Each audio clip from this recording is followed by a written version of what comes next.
এই আধুনিক যুগে এমন কিছু পরিবার রয়েছে, তাদের ঘরে সন্তান ছেলে জন্ম হলেই তারা ভেবে নেয় সেই ছেলে লক্ষ লক্ষ টাকা কামাই করবে আর তাদের পরিবারের অভাব দূর করবে।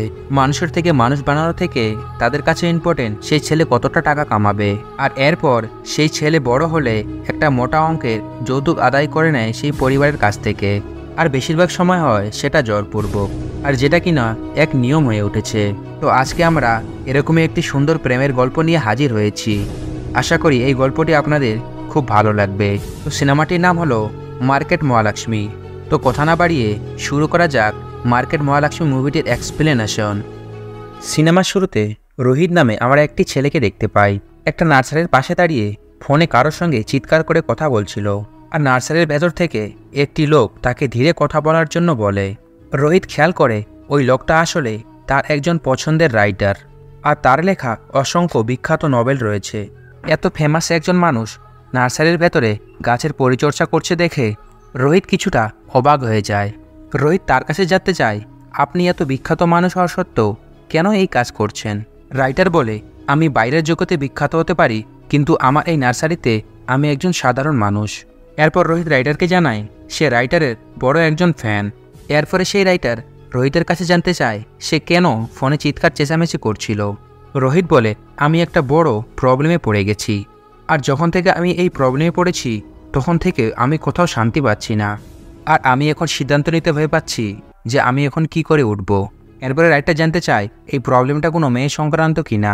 আর রোহিত বলে, আপনি আসলে একজন জিনিয়াস, আমার পুরো কথা না শুনে আপনি প্রবলেম বুঝতে পেরেছেন। রাইটার জানতে চায় প্রবলেমটা আসলে কার দিক থেকে, তোমার দিক থেকে না সেই মেয়ের দিক থেকে। রাইটার রোহিতকে একদম শুরু থেকে সব ঘটনা খুলে বলতে বলে, আর রোহিত একদম শুরু থেকেই সব ঘটনা বলতে শুরু করে। আর এখানে ফ্ল্যাশব্যাকে 2010 সালের ঘটনা বলতে শুরু করে। আর এখানে আমরা রোহিতের বাবা মহেশকে দেখতে পাই। মহেশ মার্কেটে বসে তার পরিচিত দুই বন্ধু বাবু এবং রেড্ডির সঙ্গে গল্প করছিল। গল্পের শেষ পর্যায়ে রেড্ডি জানায় তার পরিচিত একজন ইঞ্জিনিয়ারিং শেষ করে ক্যালিফোর্নিয়ায় সেটেল হয়ে গেছে, আর ক্যালিফোর্নিয়ায় সে 2 লাখ টাকার জব করে, আর তার লাইফস্টাইল পুরোপুরি ভিন্ন হয়ে গেছে। আর আগামী সপ্তাহে সে বিয়ে করতে যাচ্ছে, আর এই বিয়েতে মেয়ে পক্ষ ছেলেকে 1 কোটি টাকা যৌতুক দিতে যাচ্ছে। আর এই কথা শুনে মহেশ অনেকটা অবাক হয়ে যায়। আর মানুষ কতটা সৌভাগ্যবান হলে 1 কোটি টাকা যৌতুক পায়। এবার রেড্ডি তাকে বলে, তোমার ছেলেও তো এবার ইন্টারমিডিয়েট কমপ্লিট করেছে, আর তুমিও তোমার ছেলেকে ইঞ্জিনিয়ারিং করাও, আর সে হয়তো 2 লাখ টাকা স্যালারি জব করতে পারবে, আর হয়তো বা আমেরিকায় গিয়েও সেটেল হতে পারে। মহেশ জানতে চায় ইঞ্জিনিয়ারিং পড়াতে গেলে কত টাকা খরচ হবে। বাবু জানায় 4 থেকে 5 লাখ টাকা হলে তো হয়েই যাবে। মহেশ বলে, আমি তো সামান্য অ্যাকাউন্টেন্ট, আমি এতগুলো টাকা কোথায় পাবো? তখন রেড্ডি বলে, তুমি তো সরকারি অফিসে জব করো, ইচ্ছা করলেই তুমি লোন নিতে পারবে, আর এখন যদি তুমি লোন নিয়ে তোমার ছেলের পিছনে ইনভেস্ট করো ভবিষ্যতে তুমি অনেক টাকা ইনকাম করতে পারবে। আর রেড্ডির কথা শুনে মহেশের চোখ লোভে চকচক করে ওঠে, আর সে ডিসাইড করে নেয় ছেলেকে সফটওয়্যার ইঞ্জিনিয়ার বানাবে। বাড়িতে গিয়ে মহেশ তার বউকে নিজের সিদ্ধান্তের কথা জানায়। 4-5 লাখ টাকা লাগবে শুনে মহেশের স্ত্রী অনেকটা ঘাবড়ে যায়। মহেশ তাকে সান্ত্বনা দিয়ে বলে, আমি কোনো না কোনোভাবে টাকাগুলো ম্যানেজ করে ফেলবো, তাছাড়া তোমার সোনাগুলো তো আছেই, প্রয়োজনে সেগুলো আমরা বিক্রি করে দেব, কিন্তু আমি আমার ছেলেকে ইঞ্জিনিয়ার বানাবই, আর এরপরেই আমার ছেলের মাধ্যমে আমরা কোটিপতি হয়ে যাব। এরপরে মহেশ রোহিতকেও তার সিদ্ধান্তের ব্যাপারে জানিয়ে দেয়, আর রোহিতও বাবার সিদ্ধান্ত চুপচাপ মেনে নেয়। আর সে পড়াশোনা করে ইঞ্জিনিয়ারিং কমপ্লিট করে, আর এখন সে সফটওয়্যার ইঞ্জিনিয়ার। আর বাবার স্বপ্ন অনুযায়ী মাসে সে মোটা টাকা কামাই করে, আর দামি প্রাইভেট কারের মধ্যে সে এখন চলাফেরা করে। আর বিয়ের মার্কেটেও বেশ ডিমান্ড রোহিতের, অর্থাৎ তার বাবার ইনভেস্টমেন্ট সফল হয়েছে, আর এখন তার প্রফিট ভোগ করার সময়। আর তার বাবা এখন রোহিতের বিয়ের জন্য মেয়ে দেখতে শুরু করেছে, আর সে মেয়ে সিলেক্ট করে তার সঙ্গে দেখা করার জন্য যেতে বলে। আর রোহিত যখন মেয়ের সঙ্গে দেখা করতে যাচ্ছিল তখন রাস্তায় একটি মেয়ে রোহিতের কাছে লিফট চায়। মেয়েটা রোহিতকে রিকোয়েস্ট করে তাকে একটু কফি শপে নামিয়ে দেওয়ার জন্য, আর তার কথা শুনে রোহিতও রাজি হয়ে যায়। আর গাড়িতে উঠে রোহিতের দামি ফোন আর ব্যান্ডেড ঘড়ি দেখে রোহিতের প্রতি আকর্ষিত হয়ে পড়ে। মেয়েটা রোহিতের সঙ্গে ফ্লার্ট করতে শুরু করে, আর এক পর্যায়ে রোহিতকে সে ডেটের জন্য অফার দিয়ে দেয়। আর এর মাঝেই ওরা কফি শপের মধ্যে পৌঁছে যায়। রোহিত মেয়েটার কোনো কথার জবাব না দিয়ে গাড়ি থেকে তাকে নেমে যেতে বলে। মেয়েটা রোহিতকে বলে, কফি শপে আমার একটি মিটিং রয়েছে, 5 মিনিটের মধ্যে সেই মিটিংটি শেষ করে আমি তোমার সঙ্গে ডেটে যেতে চাই। রোহিত গাড়ি থেকে মেয়েটিকে নামিয়ে দিয়ে বলে, তুমি যার সঙ্গে কফি শপে দেখা করতে এসেছো সেই ছেলেটি আমি। কথাটা বলে রোহিত সেখান থেকে দ্রুত গাড়ি চালিয়ে চলে যায়। অর্থাৎ রোহিতের পরিবার যার সঙ্গে দেখা করার জন্য তাকে পাঠিয়েছিল সেই মেয়েটাই রোহিতের গাড়িতে লিফট নিয়েছে। আর মেয়েটা অর্থলোভী হওয়ার কারণে কোনো চিন্তা ভাবনা না করেই প্রথম দেখাতেই একটা অপরিচিত ছেলেকে ডেটের জন্য অফার করে। আর স্বাভাবিকভাবে এমন মেয়েকে কোনো ছেলে বিয়ে করতে রাজি হবে না, আর তাই রোহিতও তাকে রিজেক্ট করে দেয়। এর পরের দিনে রোহিত আবার তার বাবার পছন্দের দ্বিতীয় মেয়ের সঙ্গে দেখা করতে যায়, কিন্তু এই মেয়েটিও একটু বেশি খোলামেলা স্বভাবের, আর যার কারণে রোহিত তাকেও রিজেক্ট করে দেয়। আর একের পর এক তার বাবার পছন্দের মেয়ের সঙ্গে সে দেখা করতে থাকে, কিন্তু পছন্দ তার কাউকেই হয় না। রোহিত মনে মনে তার বউ হিসেবে যেমন মেয়ে চায় সেগুলোর মধ্যে একটা গুণই থাকে না, কিন্তু এতগুলো মেয়েকে রিজেক্ট করার কারণে তার বাবা তার উপরে খুব রেগে যায়। আর তার বাবা বলে, আমি তোমার জন্য যাদেরকে পছন্দ করেছি আর তাদের মধ্যে এমন কিছু মেয়ে আছে যাদের পরিবার তোমাকে যৌতুক হিসেবে 1 কোটি টাকা দেবে, আর তবুও কেন তোমার মেয়েকে কোনো পছন্দ হয় না আমি বুঝতে পারছি না। আর যে স্বপ্নের জন্য সে ছেলেকে ইঞ্জিনিয়ার বানিয়েছিল সেই স্বপ্ন এত দেরি হওয়ার কারণে সে খুব বিরক্ত হয়ে যায়। এদিকে বাড়িতে সবজি শেষ হওয়ার কারণে রোহিতের মা রোহিতকে নিয়ে সবজি মার্কেটে যায়। আর বাবার হতাশার বাণী শোনা থেকে বাঁচার জন্য রোহিত তার মায়ের সঙ্গে সবজি মার্কেটে চলে আসে। মার্কেটে যাওয়ার সময় রোহিতের মা রোহিতের কাছে জানতে চায় সে ইচ্ছে করে মেয়েকে রিজেক্ট করছে কিনা। রোহিত বলে, আমি ইচ্ছে করে এমনটি করছি না, আর ওই মেয়েগুলোর সঙ্গে কথা বলার পর আমার মনে হয় ওই মেয়েগুলোর সঙ্গে আমি সারা জীবন কাটাতে পারবো না, তাই আমি সবাইকে রিজেক্ট করে দেই। এরপরে রোহিতের মা তার কাছে জানতে চায় তুমি কাউকে ভালোবাসো কিনা, আর সে স্পষ্ট জানিয়ে দেয় তার লাইফে এরকম কোনো কিছুই নেই। রোহিত ও তার মা আলাদা আলাদা দোকানে গিয়ে কেনাকাটা করতে শুরু করে। এরপরে রোহিত মার্কেটের ভিতরে মহালক্ষ্মী নামে একজন মেয়েকে দেখতে পায়, আর সে দূর থেকে লক্ষ্মীকে ফলো করতে শুরু করে। লক্ষ্মী মার্কেটের কিছু বিক্রেতার কাছ থেকে টাকা আদায় করছিল। মূলত লক্ষ্মী এই দোকানদারকে কিছু টাকা ধার দিয়েছিল, আর সেই টাকাগুলোই কিস্তিতে তুলছে সে। আর এই মার্কেটে ছিল মূলত সবজির মার্কেট, আর এখানে সবজি বা ভেজিটেবল ছাড়া কোনো কিছুই বিক্রি হয় না। আর লক্ষ্মী নিজেরও একটা সবজির দোকান রয়েছে। যদিও এটা সবজির মার্কেট, তবুও প্রথমবার লক্ষ্মীর পারমিশনে এক ব্যক্তি মার্কেটের মধ্যে মাছ বিক্রি করে। আর এটা দেখে কিছু গুন্ডা ওই লোকটিকে সেখান থেকে তাড়িয়ে দেওয়ার চেষ্টা করে। তখন লক্ষ্মী সেই গুন্ডগুলোকে বলে, এটা তোমাদের বাবার জায়গা না যে তুমি তাকে তাড়িয়ে দেবে, আর এটা আমার জায়গা, আমি তাকে মাছ বিক্রি করার পারমিশন দিয়েছি। এরপরে গুন্ডাটা বলে, এটা আমার বাবার জায়গা না হলেও আমার বসের জায়গা, আর তোর বস জোরপূর্বক এই জায়গা লুটে নিয়েছে আমাদের কাছ থেকে। কথায় কথায় গুন্ডাদের সঙ্গে দ্বন্দ্ব শুরু হয় লক্ষ্মীর। আর এক পর্যায়ে লক্ষ্মী ওদের মধ্যে একজনের গালে থাপ্পড় মারে। পরিস্থিতি জটিল হয়ে গেলে লক্ষ্মী এবং গুন্ডাদের মার্কেটের মানুষ জোর করে ধরে আলাদা করে। আর এই সব কিছুই রোহিত দূর থেকে দেখছিল। আর লক্ষ্মীর এরকম সাহস আর স্বাধীন চেতনা দেখে সে অনেকটা মুগ্ধ হয়ে যায় তার প্রতি। এদিকে রোহিতের মা একটি হাউস ওয়াইফের মতো দামাদামি করে জিনিস কিনছিল, আর সে কেনাকাটা করতে করতে লক্ষ্মীর দোকানে পৌঁছে যায়। লক্ষ্মীর দোকানে গিয়ে দামাদামি শুরু করলে সে অনেক বিরক্ত হয়। আর এটা দেখে রোহিতের মা সবজি কেনার পর তার দিকে টাকা ছুঁড়ে মারে। আর এতে লক্ষ্মী রেগে গিয়ে রোহিতের মার উপর চিৎকার চেঁচামেচি করতে শুরু করে। আর তার উত্তরে রোহিতের মাও চিৎকার চেঁচামেচি করতে শুরু করে, আর তাদের মধ্যে তর্ক বিতর্ক শুরু হয়ে যায়। ঠিক সেখানে রোহিত চলে আসে ও রোহিত তার মাকে সেখান থেকে ধরে নিয়ে চলে যায়। আর রোহিতের মা সেই সবজির ব্যাগটা লক্ষ্মীর দোকানেই ছেড়ে যায়। আর রোহিত সেই ব্যাগটি নেওয়ার জন্য সে লক্ষ্মীর দোকানে আবার আসে। এরপরে রোহিত কোনো চিন্তা ভাবনা না করে তার হাত ধরে তাকে বলে, তোমার আমাকে খুব পছন্দ হয়েছে, আর তোমাকে আমি ভালোবেসে ফেলেছি। এই কথা শুনে লক্ষ্মী রোহিতের গালে একটি থাপ্পড় মেরে দেয়। এদিকে দাঁড়িয়ে রোহিতের মা সবকিছুই দেখছিল। আর কিছুক্ষণ আগে যে মেয়েটা রোহিতের মার সঙ্গে ঝগড়া করছিল সেই মেয়েটাকে গিয়ে রোহিত প্রপোজ করে। আর এই জন্য রোহিতের মা ও রোহিতের গালে একটি থাপ্পড় মারে। রোহিত কোনো কথা না বলে সেখান থেকে চুপচাপ বাড়ি ফিরে আসে। ওই দিনের পর রোহিত দিন রাত লক্ষ্মীর কথা ভাবতে থাকে। লক্ষ্মীর অ্যাটিটিউড, কথা বলার ধরন, সাহসিকতা, এই সব কিছুই তার খুব ভালো লাগে, আর সেগুলো সে বলতে পারছিল না। রোহিত একজন সবজিওয়ালিকে ভালোবেসে ফেলেছে জানতে পেরে তার কলিগরা তার সঙ্গে ঠাট্টা করতে শুরু করে। ওরা লক্ষ্মীকে সামনাসামনি দেখতে চায়, আর তাই রোহিত ওদেরকে মার্কেটে নিয়ে যায়। আর রোহিতের বন্ধুরা সামনে থেকে লক্ষ্মীর অ্যাটিটিউড দেখে তারা ভয় পেয়ে যায়। আর রোহিতের কাছে জানতে চায়, এত মেয়ে থাকতে তোর কেন সবজিওয়ালিকে পছন্দ হলো? এরপরে সে বলে, আমি এতদিন ধরে যেমন মেয়ে খুঁজছিলাম লক্ষ্মী ঠিক এরকমই মেয়ে। আর মাত্র 16 বছর বয়স থেকেই সে পরিবারের হাল ধরেছে, আর সে সবজির দোকান চালিয়ে সবার দায়িত্ব পালন করছে।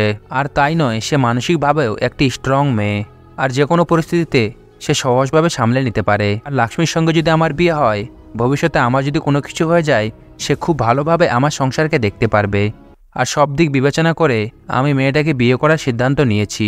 আর এসব কথা শুনে তার কলিগরা লক্ষ্মীর সঙ্গে ভালোভাবে কথা বলতে বলে। এরপরে রোহিত লক্ষ্মীর কাছে গিয়ে বলে, দয়া করে আমাকে থাপ্পড় না মেরে আমার কথাগুলো একটু শোনো। আর তুমি বোঝার চেষ্টা করো আমি তোমাকে ভালোবেসে ফেলেছি।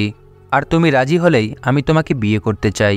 আর লক্ষ্মী এবার রোহিতকে থাপ্পড় মারে না, আর বলে, আজকের পর থেকে তোমাকে যদি আমি মার্কেটে দেখি আর তাহলে তোমাকে একেবারে প্রাণে মেরে ফেলবো। কিন্তু রোহিত লক্ষ্মীর কথা না শুনে পরের দিন আবার মার্কেটে আসে।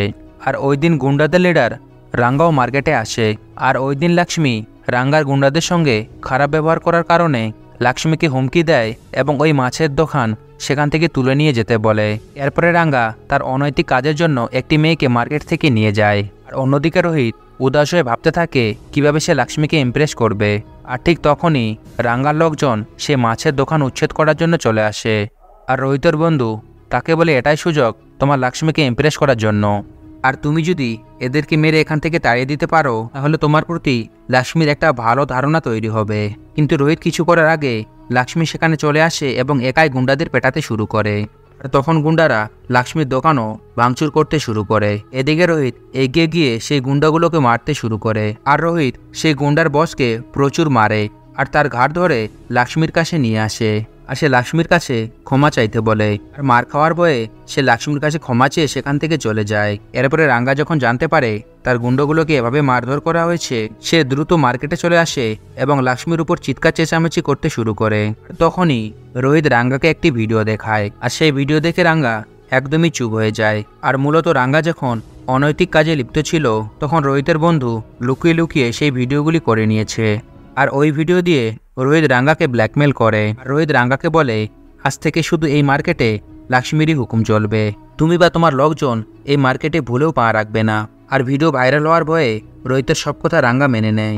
রোহিত লক্ষ্মীর সামনে একটু অ্যাটিটিউড নিয়ে তাকে ইমপ্রেস করার চেষ্টা করে, কিন্তু লক্ষ্মী তাকে কোনো পাত্তা না দিয়ে নিজের দোকানে চলে যায়।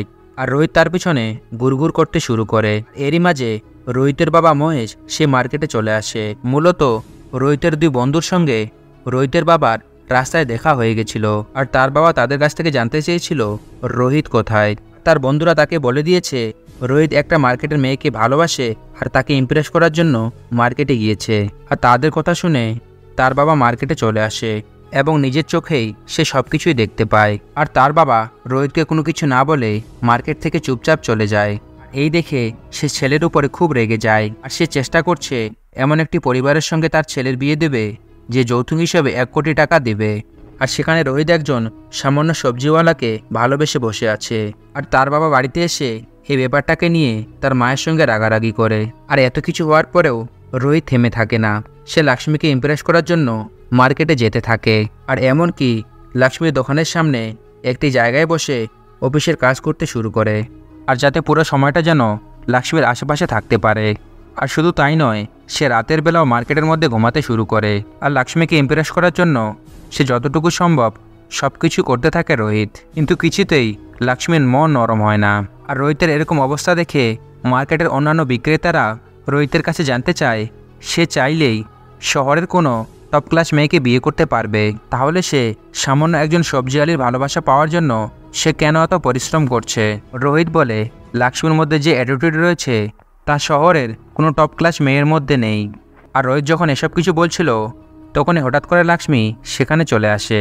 সব কিছু শুনে লক্ষ্মী রাগারাগি করে বলে, আমি তোমাকে কোনো কিছু বলি না বলে তুমি যা ইচ্ছা তাই করে যাচ্ছ। আর তোমাকে বারবার নিষেধ করার পরেও তুমি কেন মার্কেটে পড়ে আছো? তোমার সমস্ত নাটক বন্ধ করে এখান থেকে চলে যাও। তখন রোহিত লক্ষ্মীকে বলে, এই মার্কেটের ভিতরে আমি যত চেষ্টা করি না কেন তুমি আমার ভালোবাসা অনুভব করতে পারবে না। মার্কেট থেকে বের হয়ে 4 দিনের জন্য এই পরিবেশ থেকে বের হয়ে আমার সঙ্গে এই পৃথিবীটা দেখার চেষ্টা করো, আর দেখবে তুমি আমাকে ভালোবেসে ফেলেছো। আমি তোমাকে আমার ভালোবাসা অনুভব করতে চাই, কিন্তু এই মার্কেটের পরিবেশ সেটা অনুভব করতে দিচ্ছে না।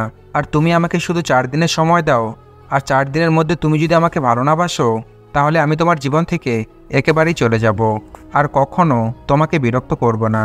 আর রোহিতের কথা শুনে লক্ষ্মী রোহিতের উপর অনেক রেগে যায় এবং তাকে এখান থেকে চলে যেতে বলে। কিন্তু রোহিত এত সহজে হাল ছাড়ে না, আর সে মার্কেটের বাইরে লক্ষ্মীর জন্য অপেক্ষা করতে থাকে। এদিকে মার্কেটের ভেতরে লক্ষ্মীর বন্ধুরা লক্ষ্মীকে বোঝাতে থাকে সে যেন রোহিতকে একটা সুযোগ দেয়, কিন্তু লক্ষ্মী তাদের কথার কোনো পাত্তা দেয় না। এরপরে লক্ষ্মী মার্কেট থেকে বের হলে রোহিত আবার লক্ষ্মীকে বলে, আমি তো শুধু তোমার কাছ থেকে 4 দিন চেয়েছি, আর এই 4 দিন খুব বেশি সময় নয়। আর এই 4 দিন তুমি কি করবে? আমাকে সাথে নিয়ে অনাথ বাচ্চাদের খাওয়াবে আর অন্ধদের রাস্তা পার করে দেবে, তাই তো? আর এগুলো দিয়ে আমাকে ইমপ্রেস করতে পারবে না। কিন্তু রোহিত বলে, আমি এসবের কোনো কিছুই করব না, আর আমি শুধু আমার অনুভূতিগুলো তোমাকে বোঝানোর ট্রাই করব। এরপরে লক্ষ্মী রোহিতকে একটা সুযোগ দেয়, আর সে 4 দিনের জন্য রোহিতের সঙ্গে মার্কেটের বাইরে যেতে রাজি হয়। কিন্তু লক্ষ্মী বলে সে মার্কেটের কাজ শেষ করে তার সঙ্গে বের হবে, আর রোহিত লক্ষ্মীর শর্তে রাজি হয়ে যায়। আর পরের দিনই মার্কেটের কাজ শেষ করে লক্ষ্মী রোহিতের সঙ্গে বের হয়। তবে লক্ষ্মী রোহিতের গাড়িতে ওঠে না, নিজের স্কুটি করে রোহিতের পেছন পেছন যায়। রোহিত লক্ষ্মীকে নিয়ে তার পছন্দের জায়গাগুলোতে ঘুরে বেড়ায়, আর তার পছন্দের খাবারগুলো লক্ষ্মীকে খাওয়ায়। কিন্তু সেই খাবারগুলো খাওয়ার পর লক্ষ্মী সেই বিলগুলো নিজেই দেয়, সে রোহিতকে দেওয়ার সুযোগ দেয় না। দ্বিতীয় দিন রোহিত লক্ষ্মীকে একটা রেস্টুরেন্টে নিয়ে যায়, আর সেখানে রোহিত লক্ষ্মীকে নিজের মনের কথা জানায়। রোহিত বলে, আমার সমস্ত ফ্রেন্ডরা লাভ ম্যারেজ করেছে, আমি তাদেরকে দেখেছি, তবে আমি কখনো ভালোবাসার ব্যাপারে ভেবে দেখিনি। কিন্তু তোমাকে প্রথমবার দেখার পর বুঝতে পেরেছি ভালোবাসার চেহারা বা সৌন্দর্য দেখে হয় না, আর ভালোবাসার জন্য তার সুন্দর চরিত্রই যথেষ্ট। আর আমি মন থেকে তোমাকে ভালোবেসে ফেলেছি। লক্ষ্মী রোহিতকে থামিয়ে দিয়ে বলে, আমি তোমার জন্য এখানে আসিনি, মানে তোমার কারণে মার্কেটের সবাই চিন্তিত হয়ে পড়েছে, আর তাদের কথা রাখার জন্য আমি তোমার সঙ্গে আসতে রাজি হয়েছি। আর কোনো সম্পর্ক না থাকা সত্ত্বেও আমি তোমার সঙ্গে এসেছি, এটাই তোমার ভাগ্য। আর দয়া করে ভালোবাসার কথা এখানে বলতে এসো না। রোহিত বলে, তোমার সঙ্গে আমার কোনো সম্পর্ক নেই, আর আমি তোমাকেও ঠিকভাবে চিনি না, কিন্তু একটি অপরিচিত মানুষের সঙ্গে মানুষের সম্পর্ক তৈরি হয়। আর তুমি যদি বাবা মার পছন্দে অ্যারেঞ্জ ম্যারেজ করতে যাও, আর সেখানেও কোনো এক অপরিচিত ব্যক্তির সঙ্গে তোমাকে জীবন শুরু করতে হবে। আর শুধু তাই নয়, অ্যারেঞ্জ ম্যারেজের ক্ষেত্রে তোমাকে লাইফ পার্টনারকে একটি মোটা অঙ্কের যৌতুক দিতে হবে। আর সেক্ষেত্রে তোমার একটি সুযোগ রয়েছে আমাকে ভালোভাবে জানার, আর আমাকে ভালোবেসে তারপরে বিয়ে করার। আর লক্ষ্মী এসব কথা রোহিতে শুনতে থাকে। আর বাড়িতে ফিরে লক্ষ্মী তার মায়ের কাছে জানতে চায় জীবনসঙ্গী বেছে নেওয়ার ক্ষেত্রে লাভ ম্যারেজ ভালো না অ্যারেঞ্জ ম্যারেজ ভালো। এর উত্তরে লক্ষ্মীর মা বলে, বিপরীত মানুষটা যদি ভালো হয়, লাভ কিংবা অ্যারেঞ্জ দুটোতেই সুখী হওয়া যায়। আর লক্ষ্মী বুঝতে পারে না সে এখন কি সিদ্ধান্ত নেবে। পরের দিন অর্থাৎ তৃতীয় দিন আবারও লক্ষ্মী রোহিতের সঙ্গে বের হলে রোহিত আবারও লক্ষ্মীকে বিয়ের জন্য প্রপোজ করে। আর লক্ষ্মী কোনো জবাব না দিয়ে রোহিতকে সরাসরি তাদের বাড়িতে নিয়ে যায়। এরপরে নিজের মা এবং প্যারালাইসিস বাবাকে তার সঙ্গে পরিচয় করিয়ে দেয়। আর লক্ষ্মী রোহিতকে বলে, আমার বাবা দীর্ঘদিন ধরে প্যারালাইসিস হয়ে পড়ে আছে, আর বাবাকে দেখাশোনা করার জন্য মাকে সবসময় বাড়িতেই থাকতে হয়। আর আমার একমাত্র ভাই সারাদিন মদ খেয়ে মাতাল হয়ে পড়ে থাকে, আর এই পরিবারের প্রতি তার কোনো দায়িত্ব নেই। এই পরিবারের সমস্ত দায়িত্ব আমার উপর, আর আমি চাইলেই হুট করে কোনো সিদ্ধান্ত নিতে পারবো না। আর রোহিত বলে, তুমি আমাকে 4 দিন সময় দিয়েছিলে, আর 1 দিন এখনও বাকি আছে, আর এই 1 দিন কাটানোর পর তুমি তোমার সিদ্ধান্ত জানিও। আর এরপরে রোহিত সেখান থেকে চলে যায়। আর রোহিত প্রায় 1 সপ্তাহ ধরে তার বাড়িতে যায় না, আর সে একা একা বসে চিন্তা করতে থাকে সে কিভাবে লক্ষ্মীকে রাজি করাবে। আর লক্ষ্মীকে রাজি করানোর পর তার বাবাকেও রাজি করাতে হবে। আর রোহিত যখন এসব ভাবছিল, আর তখনই তার বোন তাকে ফোন করে। আর রোহিত জানতে চায় বাসার পরিস্থিতি কীরকম। রোহিতের বোন বলে, বাসার পরিস্থিতি স্বাভাবিক হয়ে গেছে, আর বাবা সব কিছুই মেনে নিয়েছে। শুধু তাই নয়, বাবা মেয়েটাকে বাড়িতে নিয়ে আসতে বলেছে। আর এটা জানতে পেরে রোহিত অনেক আনন্দিত হয়, আর পাশাপাশি চিন্তিত হয় লক্ষ্মী রাজি হবে কিনা। আর অন্যদিকে দেখতে পাই লক্ষ্মীও ভাবতে থাকে সে এখন কি করবে, রোহিতের ভালোবাসা গ্রহণ করবে নাকি তাকে চিরতরে বিদায় জানাবে। পরের দিনে লক্ষ্মী মানে 4 নম্বর দিনে শাড়ি পরে সেজেগুজে রোহিতের সঙ্গে বের হয়। আর এরপর একটা জায়গায় লক্ষ্মী রোহিতকে গাড়ি থামিয়ে বলে, আমি মার্কেটের সবার কথা চিন্তা করে তোমার সঙ্গে ঘুরতে রাজি হয়েছিলাম, কিন্তু এখন আমিও তোমাকে ভালোবেসে ফেলেছি, আর আমি তোমাকে এখন বিয়ে করতে চাই। কিন্তু এতে আমার কিছু শর্ত রয়েছে, আমি সব অন্য মেয়েদের মতো নই, তোমাকে বিয়ে করার পর তোমার বাড়িতে গিয়ে থাকতে পারবো না। আর রোহিত অবাক হয়ে জানতে চায় কেন। এরপরে লক্ষ্মী বলে, তার আন্টির বিয়ের পর সব কিছু প্রথম ঠিক ছিল, কিন্তু 3-4 মাস যাওয়ার পর তার আন্টির হাজব্যান্ড যৌতুকের জন্য দাবি করে। সে যৌতুক না দিতে পারলে তার উপর নির্যাতন করে। আর এক সময় তার নির্যাতনের মাত্রা এতটাই বেড়ে যায় যে লক্ষ্মীর আন্টিকে বাড়িতে ফিরে আসতে হয়। আর ওই সময় লক্ষ্মীর আন্টির মাথা গোজার মতো কোনো জায়গা ছিল না, আর পরিস্থিতি এতটাই খারাপ হয়ে যায় যে শেষ পর্যন্ত আমার আন্টি আত্মহত্যা করে। আর এই কারণে লক্ষ্মী সিদ্ধান্ত নিয়েছে বিয়ের পরও সে কারো উপর নির্ভরশীল হবে না। আর এখন যেমন আত্মনির্ভরশীল, তেমনি বিয়ের পরও সে আত্মনির্ভরশীল থাকবে। আর লক্ষ্মী আরও বলে, এখন যেমন আমি নিজের ইচ্ছা মতো চলাফেরা করতে পারি, আর বিয়ের পর সে স্বাধীনতাটা আমার থাকবে না। তাই আমি সিদ্ধান্ত নিয়েছি বিয়ের পরও আমি আমার বাড়িতেই থাকবো।